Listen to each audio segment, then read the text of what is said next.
Please state your name. Vince Ferry, town of Wallkill. Really living here in the town of Wallkill. And you know, Andy might live here now, but he didn't live here when he voted in the last presidential election. And I do have an official complaint number from the New York State Attorney General's office because they felt it's sufficient to investigate you for felony election fraud.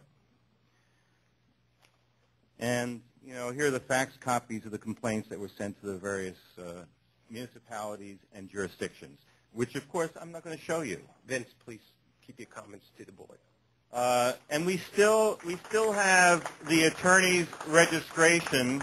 We still have the attorney's registration application with the Office of Court Administration, which lists the New York City address still. We have your board membership with the Interest on Lawyers Account Fund of the State of New York, where you have been identified by one of their employees as a New York City resident. We have thousands and thousands of dollars of campaign contributions to Vito Fossella, to Rudy Giuliani, to the various Republican committees in the city.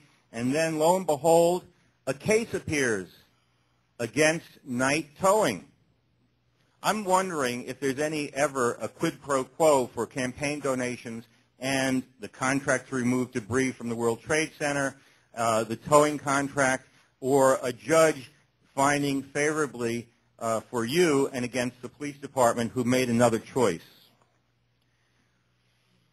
The campaign contributions are all listed on the Internet. You can find how many thousands of dollars Mr. Leiter and his wife Avery have made to these people who have wound up granting contracts that were very, very lucrative.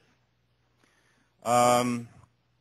Leiter currently owns about $4.2 million worth of property in Orange County, some in Florida where he stores trucks,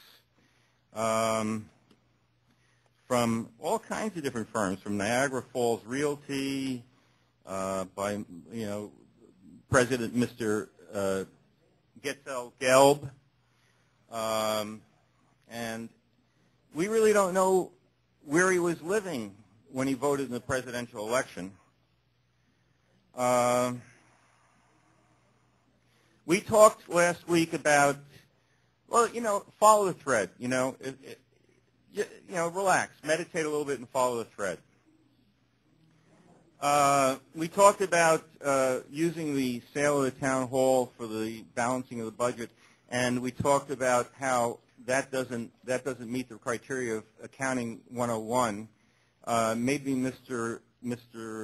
Andy here would like to go back and study Accounting 101 again, because it's common practice in New York State to balance a budget based on anticipated revenues. As a matter of fact, in New York State we have a mechanism called the revenue anticipation bond, which is used frequently to get money now for money you anticipate in the future.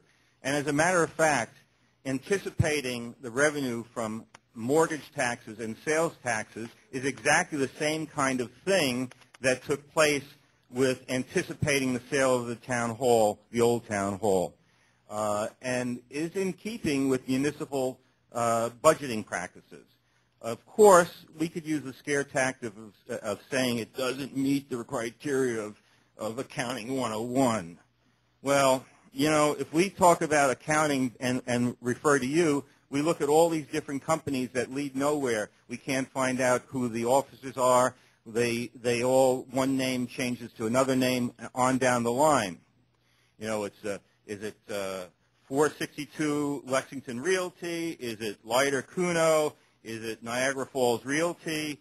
And one of your properties actually abuts Mr. Mills, and I guess you guys have some sort of relationship. For Mr. Depew, Mr. Coyne was asked that if he come here, that he only present information that was true and accurate. And, you know, I don't think anyone at the town board treated Mr. Coyne with disrespect. And you don't use your 200 years plus history here to denigrate the process here in Town Hall.